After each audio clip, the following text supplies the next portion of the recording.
تفاوت نکند لیل و نهار. خوش بود دامن صحرا تماشای بهار. بلبلان وقت گل آمد که بنالند از عشق، بنالند از عشق. نه همان چهره زیباست بنالند از عشق، نه کم از بلبل مستی بنالید از عشق. نوروز آمد پیروز آمد.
yandan kelena karamela şukar biyav şukar çaylı mange yandan kelena karabela şukar biyav şukar çaylı mange kertala ley ley kertala ley ley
şukar çaylı mange yandan kelena karabela şukar biyav şukar çaylı mange kertala ley ley ley kertala ley ley ley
Good afternoon, everyone, and Assalamu alaikum. I'm Kesra Shiraz, Director of MACFEST.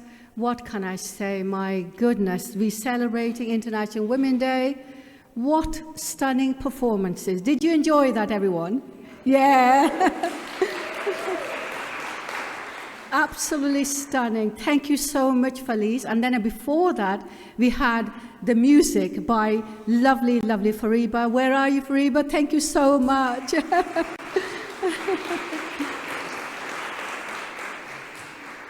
Welcome everyone to our very special event to celebrate International Women's Week and Women's Creatives.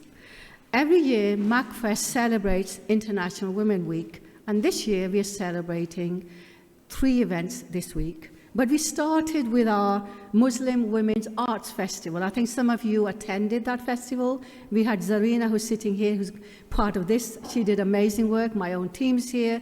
And we have Dawn from Man Litfield Society, he's here. So many people did attend, and they loved it. They enjoyed it. So this is like a little mini version of a festival today with all this performance. Now, I'm pleased to announce this event is not just ours, MACFEST. It's a very special event because it's in collaboration with Creative Manchester, with University of Manchester. A few years back, when I set up the festival, I wanted to have as many partnerships as possible, and I reached out to the university. And since then, guess what? Every year, we've done an event together, and it's been absolutely a marvelous journey. And every year, Anne-Marie will agree with me and her team, it gets better and better. Where are you, Anne-Marie? There's my lovely Anne-Marie. She and her team, we have helped to organize it, but they've done most of the work for this. You know, getting all the speakers, setting up the stuff here, even paying our artists as well, and then the amazing buffet at the back. Did you enjoy that, everyone? Yes? You don't get that feast everywhere, I'm telling you. Absolutely incredible collaboration. I'm really, really pleased. And what I want to say next is we have this year very special theme. It's the health theme we've taken. Anne-Marie and her team were interested in picking up the government strand, the strategy for improving people's health, including women's health. And our theme as part of MACFEST is art, culture, and creativity. So we combined together to produce this event for you where we combine creativity with health. So we have special speakers today. They will be introduced to you in a short while. They will have their discussion here, and I'm sure you're really going to enjoy them very, very much. So thank you again to Felice and to Fariba, and I'm looking forward to listening to everybody. But also I want to thank the team here, Whitworth Art Gallery team. They are amazing. They hosted us on Saturday and they did an amazing team. I also want to welcome Tim, our photographer, you've seen him there, my own team, and of course our Creative Manchester team. And right at the back, who's just arrived, is Professor John McAuliffe, who's always there. And he started this whole process of collaboration with us. John has taken part. He's a professor of the Centre of Creative Writing. We had lots of literary events with them. And in the last 2 years, we decided to advance into live events together in different venues. And this is our 2nd year where we're doing this. So as you can see, we've got a table there, cake there. My team and Creative Manchester team had a wonderful time taking pictures. If you want those pictures with our selfie, with our banners, please, please do, and do post them on social media. Now, as you know, the theme for this year is Inspire Inclusion, and also Invest in Women, it says, Accelerate. I'm sure you can all relate to this in every way. Now I want to introduce 2 very special guests. First, our special guest is High Sheriff of Greater Manchester, lovely Mary Liz Walker. She's a huge supporter of MACFEST. Every year she joins us for something else, and she loves it. And she's actually given us her afternoon to come to us. And then after that, we'll introduce another special speaker, Professor Dame Nikki McCullum from the School of Nursing from University of Manchester. So we're delighted to be presided by 2 wonderful achieving women to join us. So I think Anne and Professor John is a win-win situation for all of us. Absolutely incredible event. So Mary, would you like to come and say a few words? And don't hold on to these flowers, by the way. We're going to have a photograph taken with them, everyone. Okay, over to you, Mary.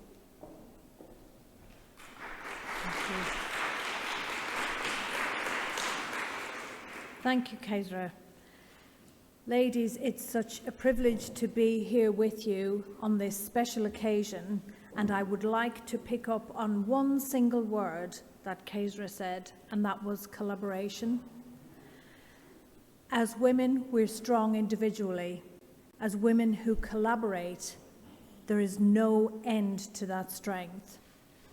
We can stand up, be counted, help one another, support one another, and all for the greater good.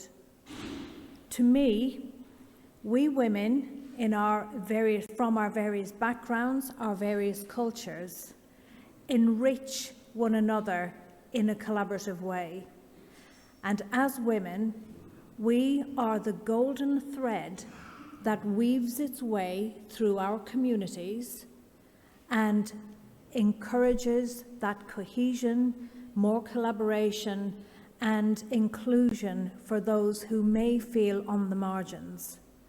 And I can't stress that strongly enough, that I really do believe that we are that rich tapestry, that golden thread that holds all of our communities and our families together. So in celebration of today's wonderful event, this week of celebration for International Women's Day, I say to you all, keep doing what you're doing.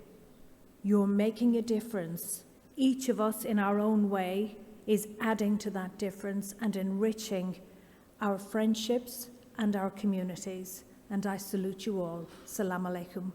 Thank you.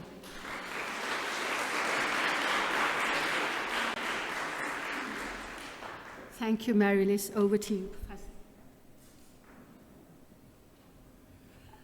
Hello, everybody. Salam alaikum. Lovely to meet all of you here today, old friends and new friends. It is a really brilliant thing, and we've just been saying, why don't we do this every week? This is easily the best lunchtime I've had all year, if not in the last 10 years, to be honest. So I just want to say a very few words just to put this wonderful event in the context of everything else that's going on in the university at the moment. So as we've heard, this event brings together a MACFEST. It also brings together Creative Manchester, and it brings in a new platform at the University of Manchester called Healthier Futures. And Healthier Futures is all about bringing academics together with people from our communities to try and work out the best ways of improving health and well-being. And I think what better way to think about that than thinking about the intersection between the creative arts and health and well-being, because we all know that intersection really, really matters. And you only have to look at the smiles around the room this lunchtime during the performances to know how true that is. So the university is a great supporter and hugely committed to our civic society. Social responsibility is one of our key goals, and using the power of the university to work with our communities to address major societal challenges is what we're all about, and nowhere more so than Healthier Futures and Creative Manchester, hence why we've supported this event today. So that's all I wanted to say really, except to emphasise that we are here to learn from you all, because only by working with you on these major challenges, for example, the terrible health inequalities, which we all know to be very, very true, particularly in the Northwest, and women are frequently on the very sharp end of those inequalities, only by working together and learning from you and working with you can we really, really make a difference. So thanks to the wonderful people who've organised this and to all of you for coming, and I know it's going to continue to be a great event. Thank you very much.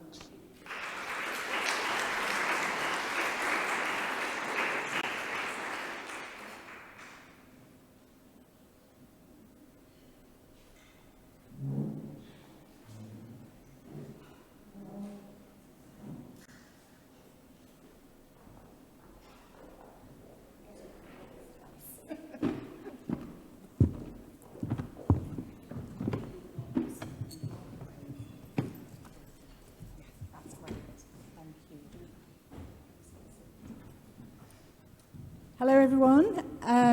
So I'm also delighted to be here this afternoon and have been asked to chair this session. So my job really is to facilitate some discussion between our expert panel. who we're going to meet in a moment, and the audience, of course, no doubt will have questions, and we can have some discussion to follow on that really fantastic start to the afternoon. So first of all, introductions. So I'm Caroline Sanders. I'm Professor of Medical Sociology at University of Manchester, based in the Centre for Primary Care and Health Services Research.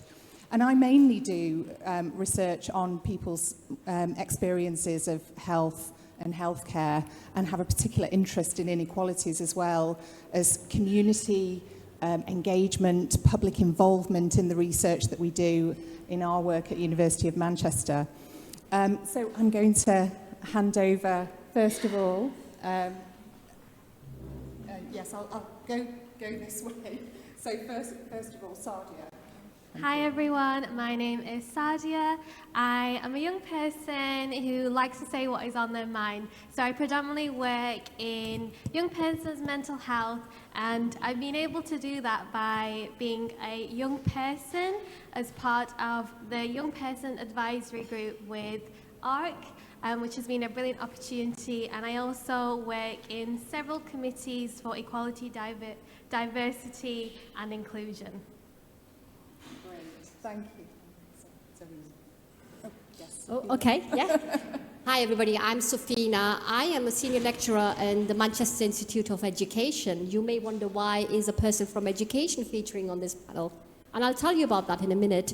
But my research really focuses on understanding critical pedagogy, but more so from a sociological perspective. What does that mean? But I'm interested in power imbalances. I'm interested in equity, equality. I'm also recently been interested in working with local communities.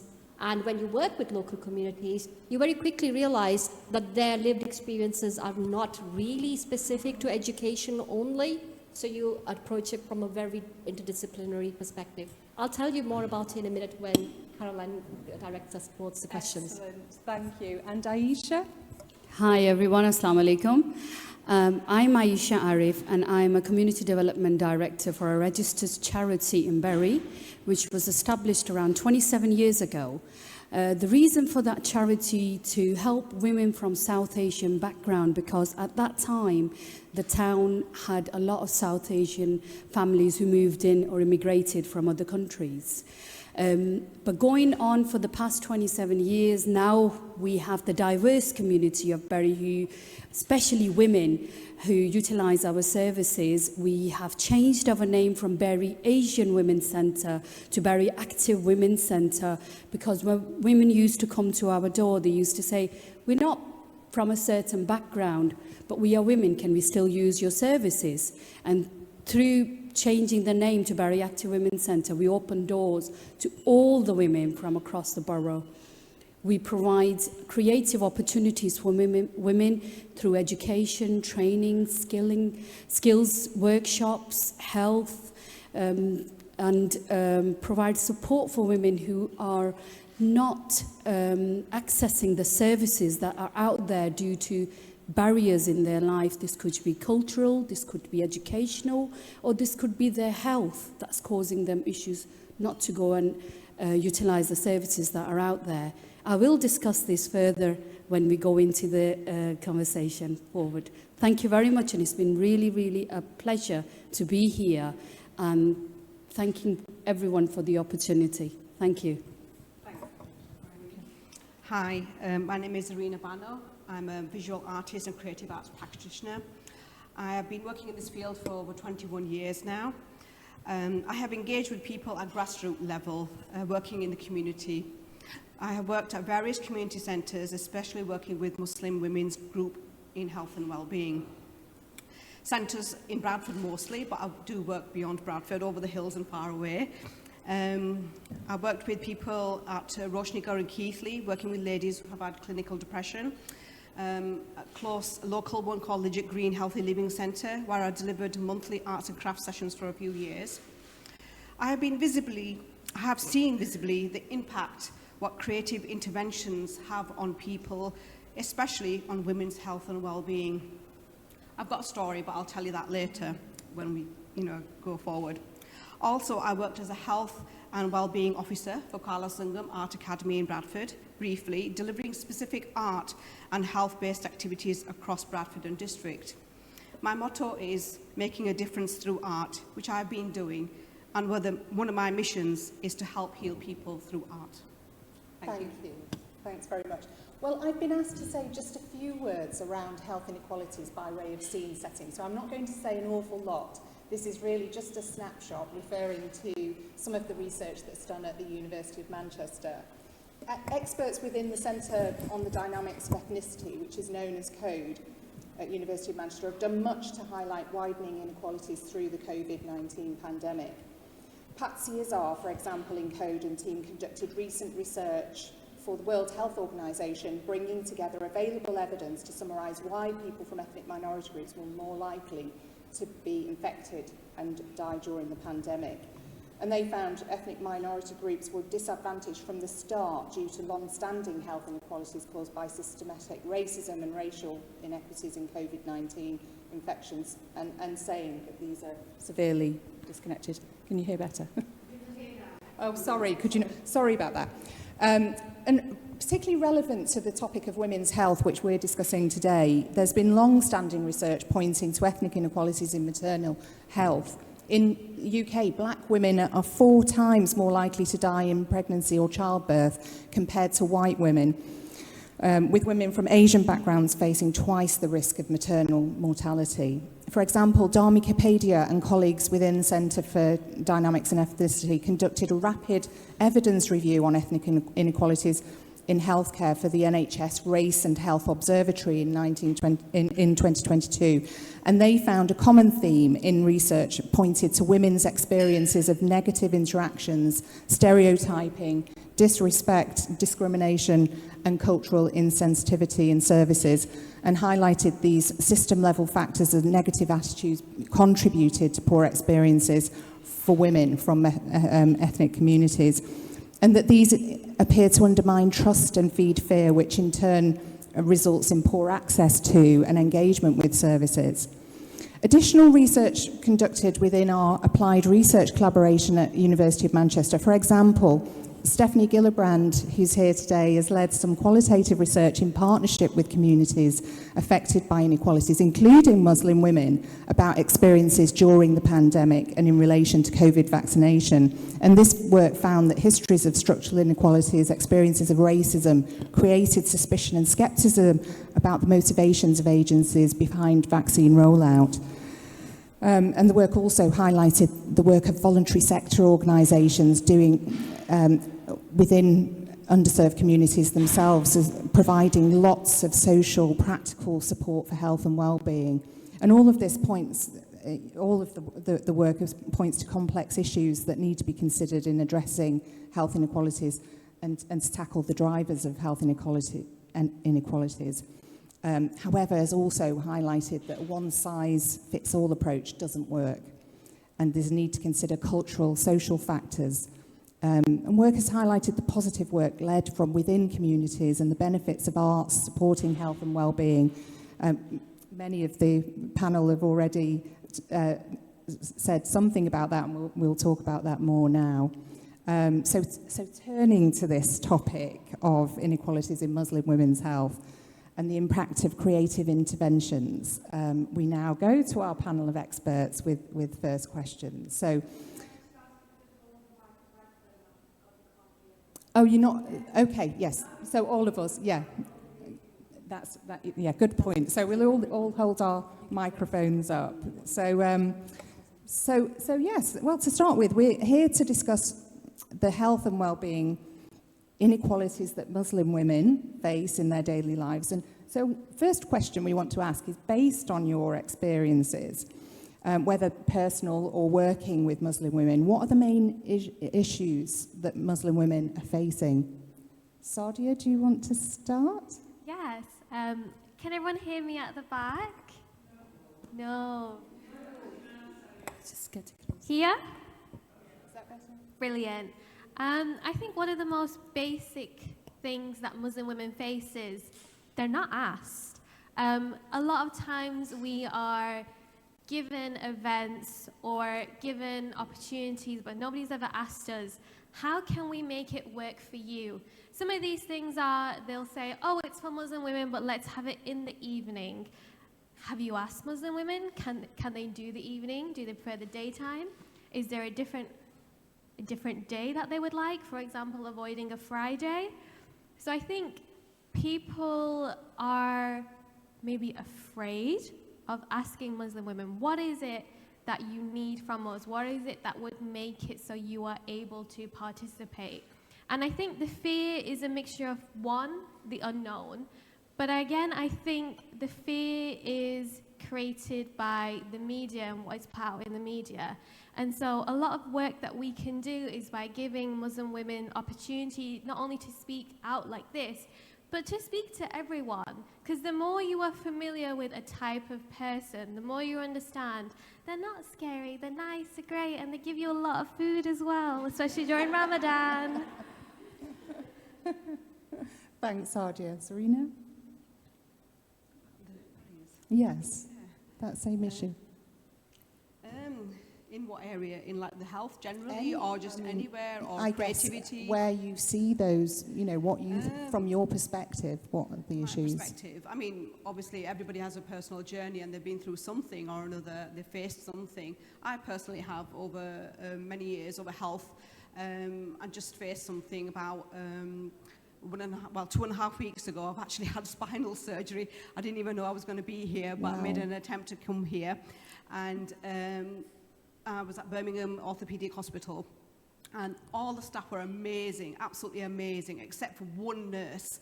And I just couldn't believe it. I was in actual shock, actually, at that half a century I've been on this planet, or even more, and I thought things would be getting better, but they're actually not.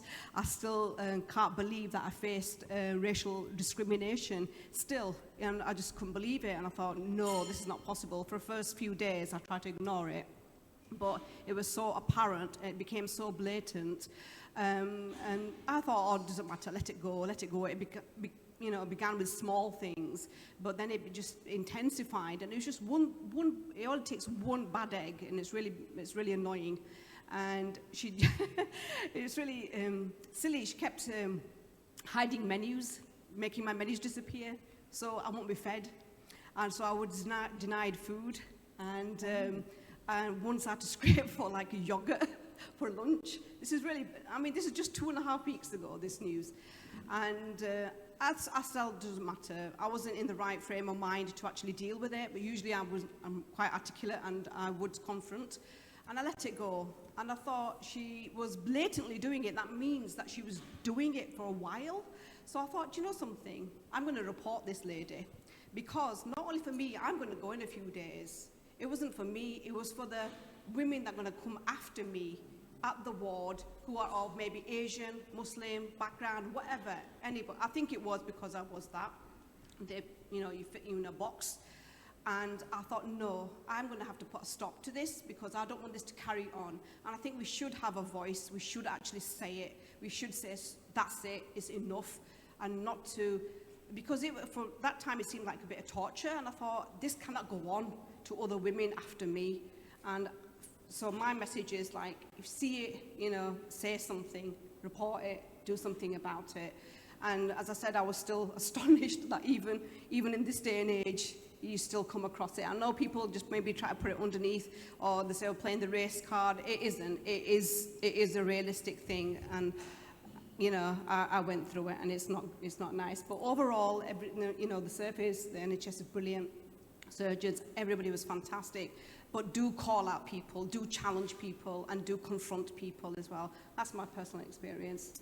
But overall, over the years, it has been positive. But you said barriers to art. I like what you said about ask the ladies what they want. What do they want to do?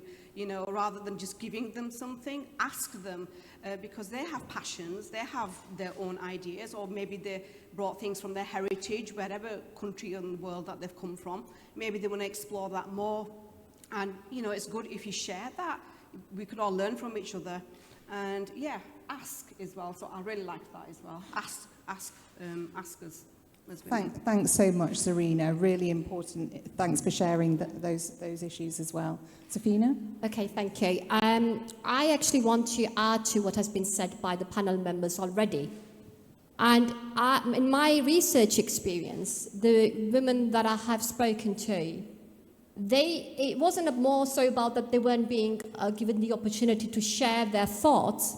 It was about one specific point, that their thoughts, their voices, did not lead to any policy implications or changes, or to any practitioner changes, whether that was related to health, education, school, caring responsibilities, those parents who had caring responsibilities, school-related concerns, or whether that was related to any other aspects of their lives.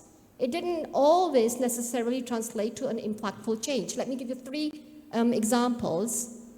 One of the consultations that I had started with, Safina, I'll tell you again the points I've raised with other people. What I'm telling you now, you'll be back here in 10 years' time asking me the same questions again.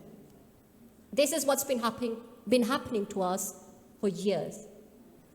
Other times, when I've spoken to elderly women who had language barriers and did not speak English necessarily, they said, what we say when we go to GPs, as an example, in terms of having a language interpreter, that we do not want somebody who doesn't know us. We want a family member. We want a female family member, so we feel culturally comfortable to share our health-related concerns. That's not taken into account. It's no point in saying these things over and over again because it's not actioned. And they end up in real-life scenarios where they continue to have to book appointments with an interpreter and they choose not to go to the GP instead. That was the experience of the women that I spoke to. Another one, a final one, very quickly, was another parent, a female parent from the Pakistani community. I said, okay, tell me about your schooling. That's how I started the project. I'll talk about the project later. But just to highlight this, tell me about your schooling-related concerns you have about your children. She had a child that was diagnosed with autism. And how these experiences have been exacerbated during lockdown, pandemic. Her response was, what do you mean by lockdown? I've been in lockdown all my life.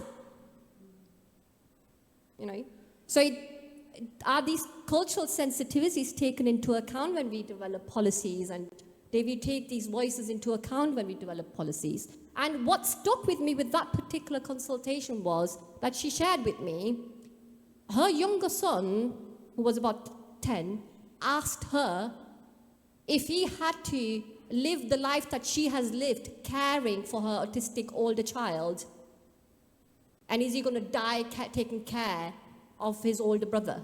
And that just stuck with me. The lack of resources that were available to that particular family in the way that they weren't able to access them.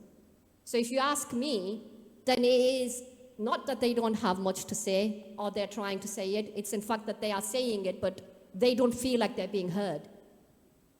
So important. Aisha, what do you see as the main challenges facing Muslim women? I echo what everybody said here before me, Safina, Sadia, Zarina. There are many challenges of Muslim women or any woman face who's not from, who is from a different country, language, culture, suicidal, education, digital inequality. These women are facing not just one challenge as health, they are facing many challenges. And for example, I have last night I was in a discussion, open discussion with some women, and Kasraji was online with us. It was just with health inequalities, where a woman has lost 5 children through miscarriages, and that was 3 months, 5 months, 6 months, 7 months, and the latest one she's lost, which is about 3 months ago. The doctor actually said to her that I can only find out what's wrong with you is if you get pregnant again. And losing 5 children through miscarriages is not easy for her. She was in tears, But the solution that the doctor is giving to her is get pregnant again, and then I'll find out what's wrong with you. She has language barrier. She can't explain herself. What's wrong with her? What's going on? Interpreters, like Safina said, doesn't do the job, what they want them to understand. I'm not saying they're incompetent, but they are. They're doing the best as they can. But they don't understand how that woman is going, what's going on emotionally in her life. How is that affecting her, her families, or her young children that she's looking after or caring for? We as women, we mask our pains and we just carry on. We can't do that. If we are not looking after ourselves, we can't look after the families or the extended families that actually rely on us. There is so much expected from a woman that she's got a list of things to do and you've got to tick every single box. And it's really, really difficult in a woman's life. There is so many expectations, but nobody thinks or take a minute and think, what is that person going through? What kind of storm is brewing inside that person? And how we can look after that person. This is just one case, but we have many who come through our centre and they have many issues. Educational opportunities are out there for women, but they're not for all. One size doesn't fit all. You have to accommodate according to the needs of every individual woman, not just a group of women, but every single one has their own individual need. And you can only do that by giving them the opportunity to tell us what's wrong with them, not bombard them with, oh, we got this workshop, or we got that workshop, you got to come, you've got to do this.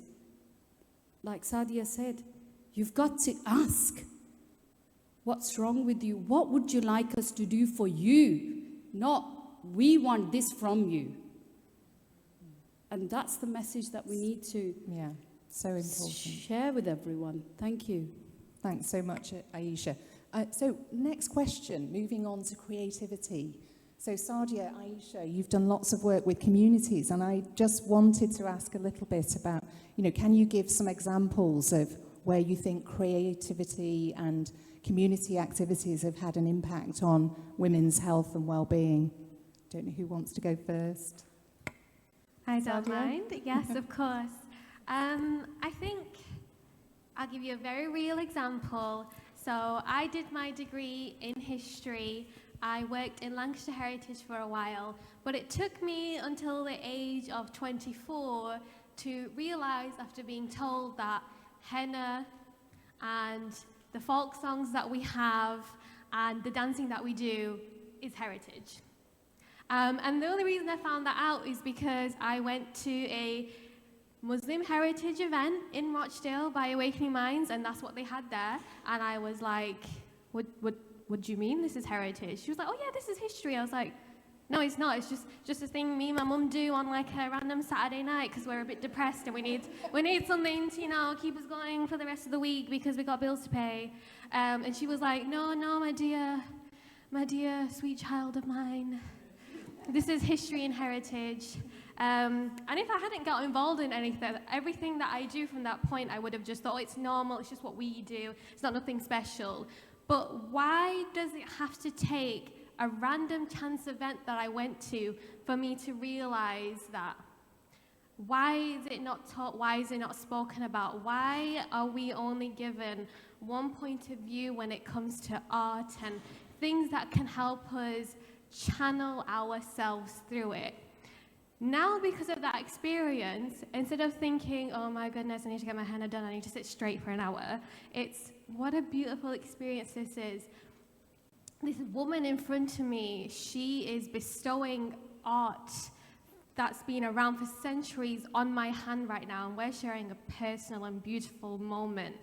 And I think that's what we overlook when we look at things like community engagement. We go for the big and the fancy and the glitz and glamour, but we forget it's a moment between two people where they can understand each other without speaking. Yes, she's only putting henna on my arm, but if I move a tiny bit, she knows, oh my God, she's tired, let me take a break, let's like stretch out her hand.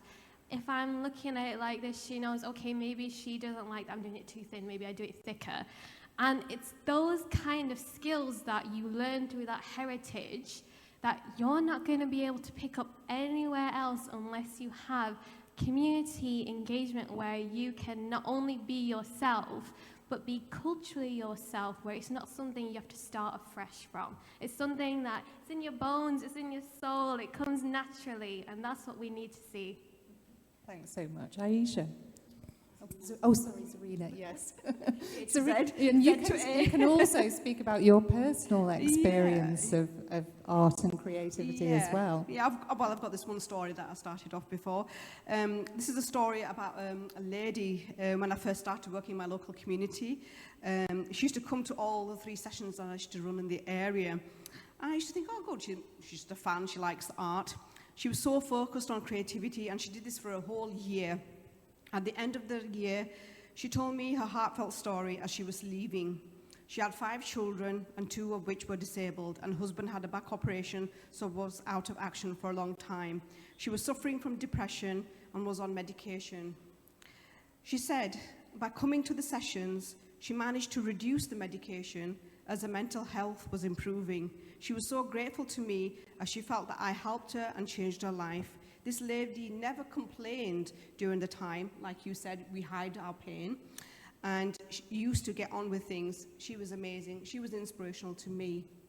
But, you know, everybody has a story, and I'm sure all the women here, they've all got a story, and no matter what the background, they've all got a story. But I believe creativity is truly important. I changed my whole career. It's become my life over 21 years ago. I left a normal job working for the council in admin and finance, but them skills are not wasted, I just transferred them.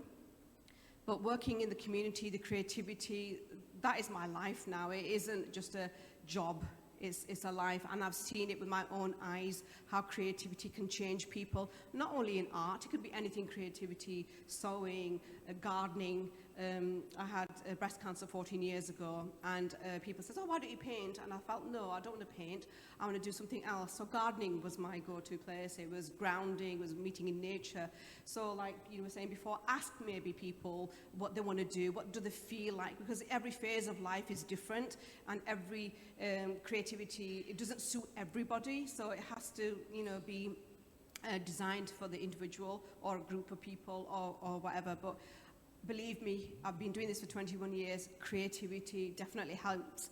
I think it should be on prescription, definitely. Even little walking groups or anything creativity, it does help. So it has a huge, huge impact. So I think more to that. And thank you, Kesra, for bringing this kind of topic up, because I do feel it is highly important, and I think it should be shared even more. Even beyond today, I think it should carry on. So thank you.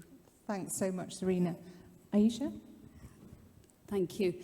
At the Women's Centre, we actually invite women to come and discuss and actually tell us what they want to do next, because I can put out a sewing session or an art session, or I can put out a physical health session, but that's not what they want. They want something different. They want innovation. They want to do something they've not done before. We've created a travel and tourism group because women wanted to understand and learn how to travel because they've never done this before. They actually used to go with their partners or husbands or brothers or somebody because they can't drive. So we created that because these women actually said that we want to go out, we want to take our children out, and we want to do it in a safer way where we are confident about it. So we started that group about 2 years ago, and that group is about 120 people, women, on that group. And it's growing every year. Through creativity, they've actually we actually took them last year from Edinburgh all the way to London. And every coach was 73 women with children. So this was families going out. They've never been to these places. Never. Nobody living in here for about 23 years, 25 years, 30 years, the feedback I received, they said, in 30 years' time, this is my first time going to London. I've never been to Edinburgh. I've never seen Edinburgh Castle. So this was a creativity that they wanted to do. And the children, when I see them, they say to me, when are we going again? Because then we can go back to school and tell the stories that we've been this somewhere in summertime. Because we never went out. We could never go. Our dad's at work. They're doing morning shifts. They're doing night shifts. It's really hard. Nowadays, cost of living crisis, it's really hard to put food on the table. So we created, during COVID, Fusion Food Bank, which was halal and first of its kind in Bury. The reason I called it Fusion Food Bank was, it wasn't just for Pakistani or Muslim community. It was for community from all background who have different requirements according to their cultural need. So for me, food brings people together. This is from the people that I work with. I am from those women and they are from me. And that's how we go, and that's how we work together. Thank you. Thanks so much, Aisha. Thank you. Excellent. Such important points raised by everyone. Safina, you've mentioned already a little bit about some of your work and in particular sort of challenges and barriers that people have mentioned to you in your work. And I just wanted to ask a little bit about, what responses to that you've been able to make through your work, to try and address some of these issues. I want to start by actually telling everybody a little bit more and give more context to the work that I've done. Yeah. I live in Rochdale and I belong to the Pakistani community. And it was during the pandemic when I felt very frustrated in the way that the media was portraying certain ethnic groups in relation to COVID-19 and the statistics that were coming out. And it was in this moment of frustration that I applied in collaboration with my colleagues for a small project. And the idea was that we were going to consult with community groups and members of the community who usually do not take part in these kind of university-based research projects. We wanted to consult with them, so they were our collaborators. We didn't want to interview them. And we wanted to really identify their needs, just like everybody has been saying. Like we wanted to know, what are your needs? And we wanted to do it from a research angle. And how can we mitigate your needs? What are your suggestions? So we wanted to strategize their own voices and then bring it to policymakers. And of course, we were focusing on schooling-related concerns. But the second, I sat down even with the first member of the project.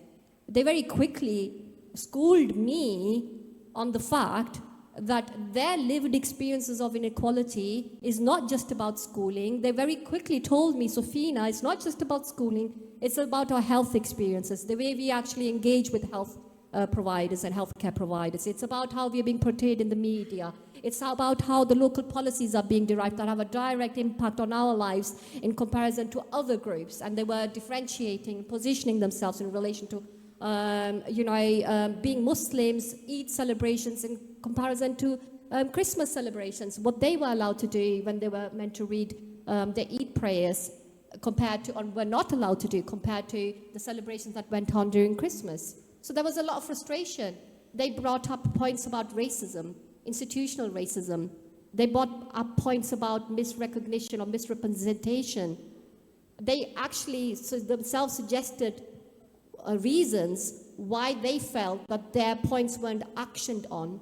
And one of the reasons were, for example, that people from certain ethnic minority backgrounds, such as the Pakistani community, and do not end up in leadership roles, whether that's to do with healthcare, whether that's to do with schools.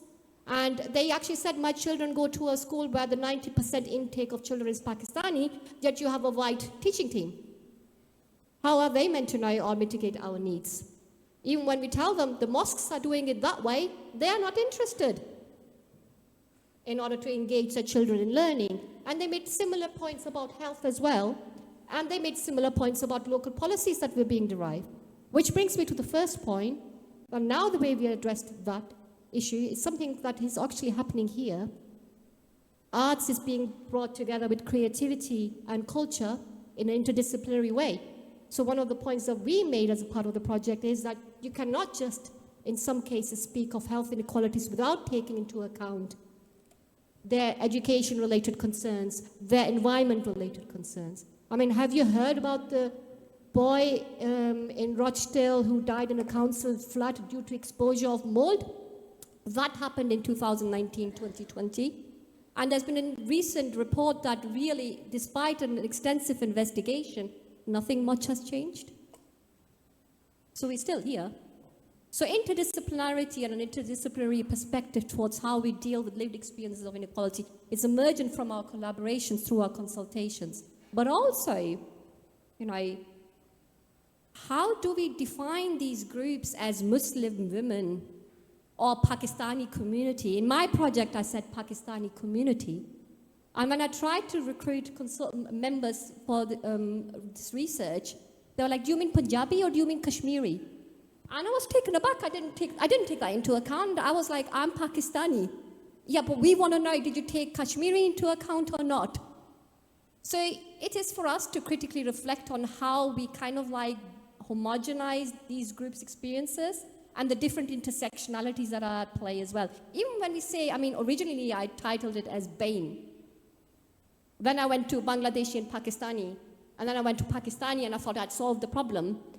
And then I went to do the research and it was like, there are more intersectionalities at play here, including class, including gender, including ethnic backgrounds. So can we really homogenize these experiences when we're trying to mitigate the needs? That's the second point that we're at. And then the third one, it was about building solidarity with these community groups and the conflicts and barriers when you're trying to build solidarity within the community groups and between the community groups.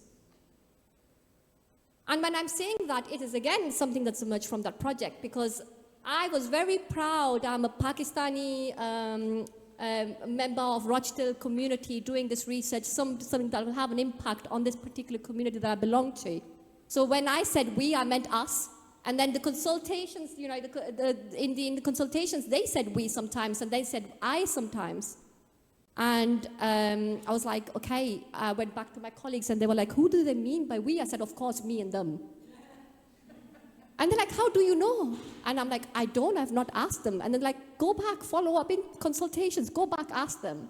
And guess what happened? I went back and I asked them and they said, so sometimes we mean you and us, sometimes we don't mean you, and sometimes we do not even mean the same members of our family.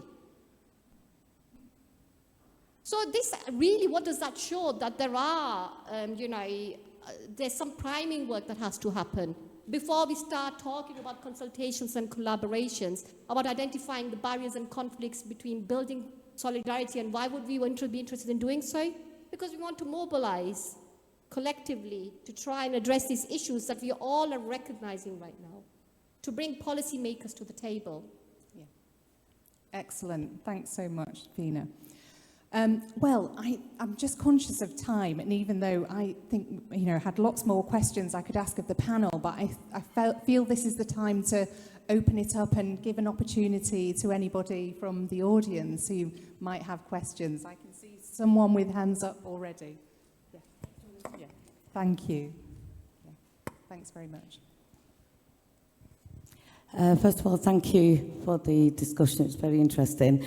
I'd just like to ask about looking at the second and third generation of Muslim women that we have in this country. I think there's been a lot of discussion, mainly on language barriers and other cultural differences, but that's only one section of Muslim women, particularly mixed race Muslim women as well, and also to look at information and how we give information to people.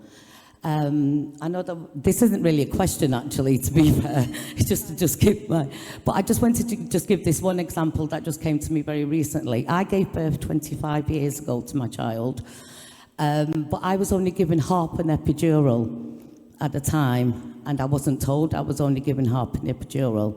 It was my partner who is a white man, that was told. And I wasn't told until even just recently that the reason I was only given half an epidural was that black, Asian women, because they just put us in one section, you know, any woman of colour has got a higher pain threshold. So so my partner had to go and drag the anaesthetist by his hair to actually give him the next part, and he's a big 6-foot Glaswegian guy, so you don't say no to him. But one of my other things is that even to this day now, we've been together 31 years now, he still has to advocate for me. And I find that shocking, really. So it's to look at, I think the main thing is that we need to know, as women of colour, what your research is based on. You know, and I don't think we're given that information at all. Thanks so much. Thanks so much for sharing that experience, and I'm sure resonates for everyone on the panel. And I guess it relates to those experiences you also mentioned, Zarina, about inequalities that directly impact people, you know, at that everyday level. Just wanted to invite members of the panel to respond to this, and, you know, maybe in the context of wider inequalities and what we need to do to address, you know, what do researchers need to do, what do policymakers need to do, what action, what messages do we have? Don't know. Yeah, I'm happy to go first. I think thank you for your lovely comments, and I think it opens up a conversation about two phenomena that I've found throughout the years. And the first one I would like to bring awareness to is something called Begum syndrome. Now, Begum syndrome is a term that medical professionals till this day still sometimes use just to put everything under when it comes to South Asian women. So the thing about having a higher pain threshold, do we know if that's actually true? Probably not, but it's Begum syndrome. South Asian women and Muslim women are more likely to have period conditions. Do we know why? No, because it's Begum syndrome. So it's kind of used as a overall scapegoat. And the second phenomenon that I want to talk about is something that I like to call the assimilated youth, where your ethnicity and your nationality are not the same. So me, for example, I was born and bred in England. I've been in Pakistan twice in my life, and the first time I went, I was a baby, so it doesn't count. And if you send me to Pakistan on my own, I would cry because I can't speak the language, I don't know where anything is, and I would just be like, oh my God, how do I get on a bus there? Whereas in England, I can do everything myself. So when we are creating things for Muslim women, we have to ensure that we're not putting them all in the same category, because a Muslim woman who is 16, 17, 18 has a very different criteria and idea of what it means to be a Muslim to someone who is 50, 60, 70. And the way that we do that is through the wording that we use. So, for example, if I wanted to invite an auntie to a dance night, because dance is good for you, because it's a type of cardio, it's exercise and it's fun, I would not go to an auntie and say, auntie, come with me dancing late at night, just don't tell your husband. It's not gonna go well. But if I went to auntie and I said, oh auntie, I'd like to invite you to come out for a meal with me, my mum's coming as well, there'll be a little bit of music, but you know, it'll just be, we're gonna have Jai, we're going to talk a little bit, and then if she gets involved, and that's great.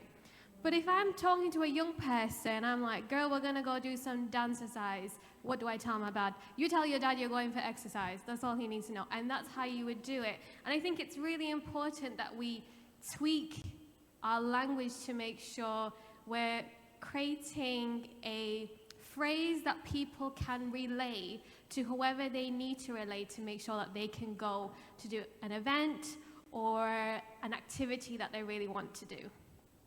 Thanks so much. Serena? I think I like the question as well, that it should be included to everybody. I know people have been talking about like English as their second language, but I think what happened to me, English is my first language, so it can happen to anybody. It's just that people have so many assumptions and presumptions about you. And I think things should be explained in laywomen's terms, not layman's terms, in each individual, and not assume, that everybody fits into that. So, yeah, it's applicable to everybody, I think. So it was a good question. And that's it.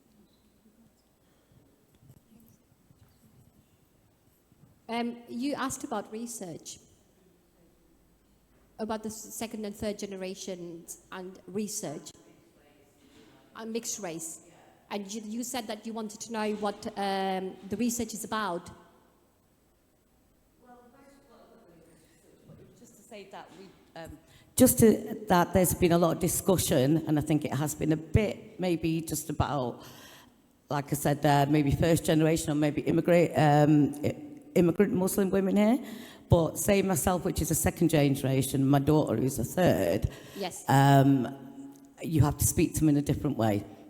Absolutely, and can I just add to that? And there's only that much data you can present in this gathering, but in the project that we did, we had second, third generation, not just women, people who identified themselves as male as well, single parent households, who said, how is it that I have to attend to the same racialized experiences that my child is going through, that my parent had to attend when I was going to school, that my sister has to attend for their children, and that my grandparents had to go through for their parents. So that's somebody from the second, third generation. So you have generational experience of trauma that have been internalized, and that is impacting those generations. And the way we have tried to account for all the voices is by actually we've created a call to action document where you have their voice, their quote, exemplar quote, and strategize that, and then present that to specific policymakers. I think that's the way forward if we really truly want to collaborate and address the power imbalances between researchers and communities that we're working with. I echo what Safina is saying, actually. The second and third generation is actually facing the same issues. Maybe they can speak, like you mentioned about the language barrier, they speak English, they do everything. They can probably a bit vocal, but that does come back to them again, that they're being rude, even though if they want to say something. So they are still facing, like I mentioned, we established 27 years ago thinking we will educate these women, we will put them in employment, we will make sure, they educate their children, they can sit and read a book with them when they're coming home from reception with their school book, they can enjoy that family time. I'm seeing that still the same. There is nothing changed. Same issues for the past 27 years. Maybe there are other organizations who have longer period than us, or they've been established well before us. But I'm seeing that still the same. I don't see there's a progression. Yes, their children might have progressed, but those women are still in the same box, same area. And it's difficult. The only thing I could, and I would, and actually I do advocate for women, is we would like these policymakers to come down out of their offices, come to grassroots level, sit with these people and listen to them. But don't just listen and take the work back. We actually want to feedback what you've done with all that questions and answers that you asked. What changes have you made? What things are we said this is wrong, this is not happening for us. Have you made any change? We don't hear that. People come in, they do research, you give them, there's forums, we create coffee mornings, we do all this kind of thing. We hear. But on a grassroots level, our organization can only do so much. It's the people who are making changes a bit higher level in the offices and the policymakers need to actually come out and see what's going on. Unless they see what people are going through, what their experiences are, it's going to be really difficult.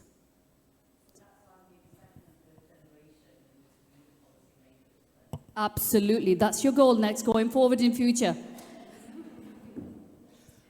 Thanks so much, everyone. I am conscious of time, and one more. Okay, sorry. Yes, just a quick question. One more. Right, okay.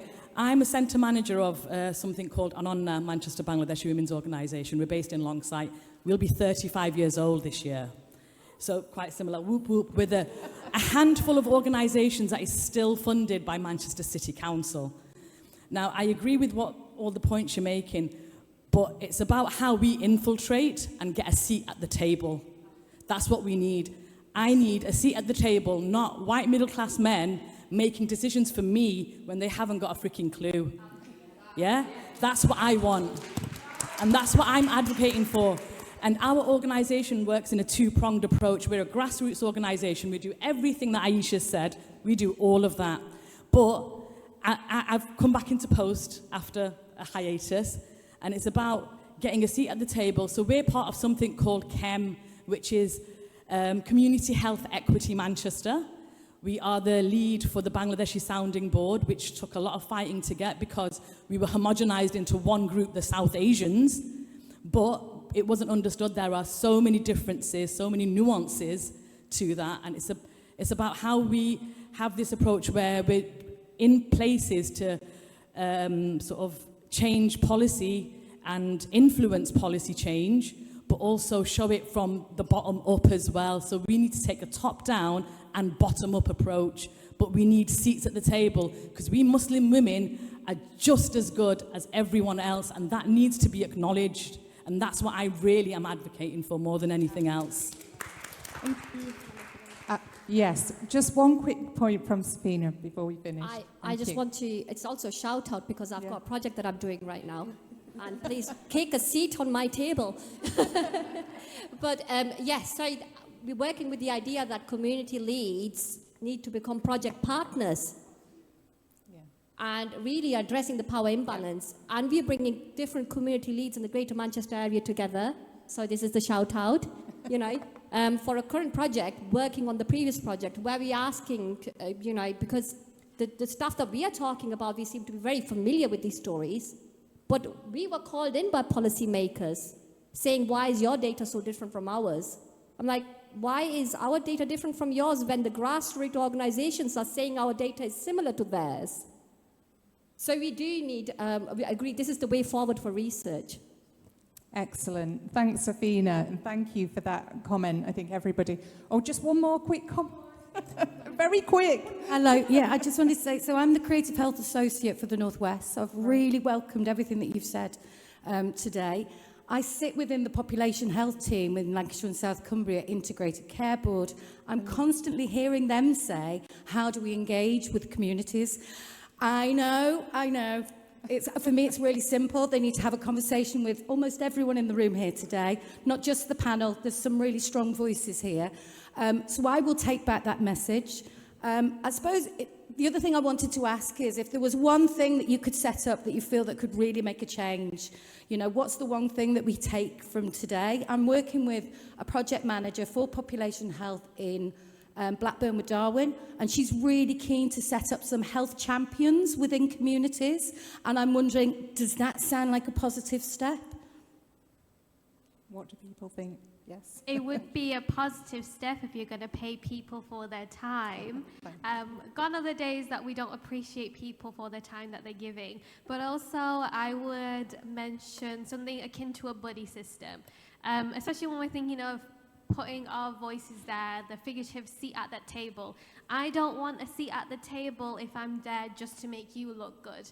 I want a seat at a table because you're actively going to listen to me. And a way to make us feel more comfortable is if I look in the room and I'm not the only person who is visibly Muslim or visibly a person of colour. So start buddying us up, even if you're in an institution where it's just impossible, it's rigid, the only way in is a diversity hire. Baby girl, double that up, 2 diversity hires, it's fine. Because there's power in seeing someone who looks, sounds, and acts like you up in a position of power than having them be at the table, but they're just there to look pretty, say a few things, and to nod and agree to whatever you say. Thanks so much, Sadia. Brilliant points. I don't know if anybody has anything quickly to add to what Sadia has said. Everyone's echoing that. So thank you, Sadia.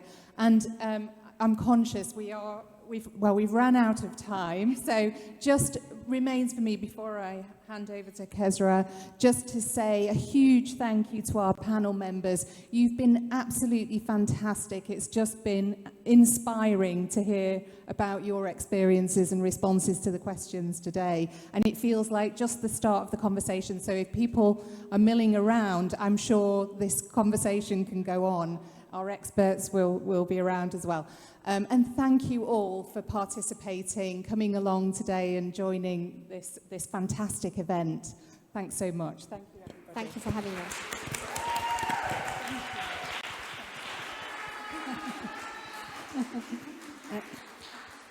Thank you to you for hosting a brilliant event, and thank you all of you lovely ladies. It's been marvelous. I'm Pakistani, I'm Asian, I'm a Muslim woman, and I can echo everything you've said, and I'm sure other women, whether they're Muslim or Asian or white, they can all echo. These are real problems, real challenges. And it's been where's my Anne gone? Anne-Marie? Anne-Marie? It's been a fantastic idea to combine health with creativity. I think it's been a huge success. Thank you so much. So what we're going to do, ladies, next, obviously the session's finished. We have this lovely banner. Can you see the message? Spread honey, not hate. If you like that message and you don't mind us putting pictures on the social media, we're going to take pictures with the banner. We also have a selfie if you want to have a picture to commemorate today. And if you want to post it on your social media, please, with a hashtag, obviously MACFEST and Creative Manchester, but International Women's Day particularly. And we're going to cut the cake, and then you can have a slice of that. So thank you so much, everyone, for coming to attend, to enjoy. And of course, thank you to all the people who made this day possible. A round of applause for Creative Manchester team and my own team. And of course,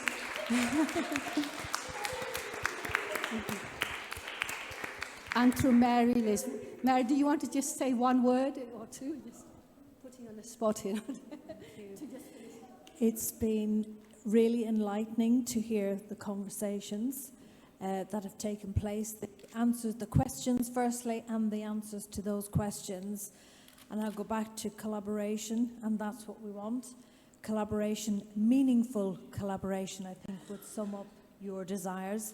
So I think once you've come down from your seats and you'll be able to make those immediate connections. So it looks to me like a lot of positivity is going to flow from what's been discussed today, but meaningful positivity with positive outcomes. So thank you for inviting me, and thank you for sharing your views, your thoughts, and enjoy the rest of the afternoon. Thank you. Thank you. If you've got one of these red flowers to honor the dancer, she bought these to give, and you want to have a photograph taken as a group, you're welcome to. We're going to be doing that as well, okay? So do come to the front if you want. You've got your red rose if you want a picture. Otherwise, we'll have you ladies here if you don't mind. I just wanted to thank everyone that you've come today, and for us to be here and share our experiences with all of you. It was just a quote that I wanted to share with everyone. It's, little girls with dreams become women with vision. So happy International Women's Day, everyone. Thank you. You did really well. Oh, I was trying to juggle because... Oh, well,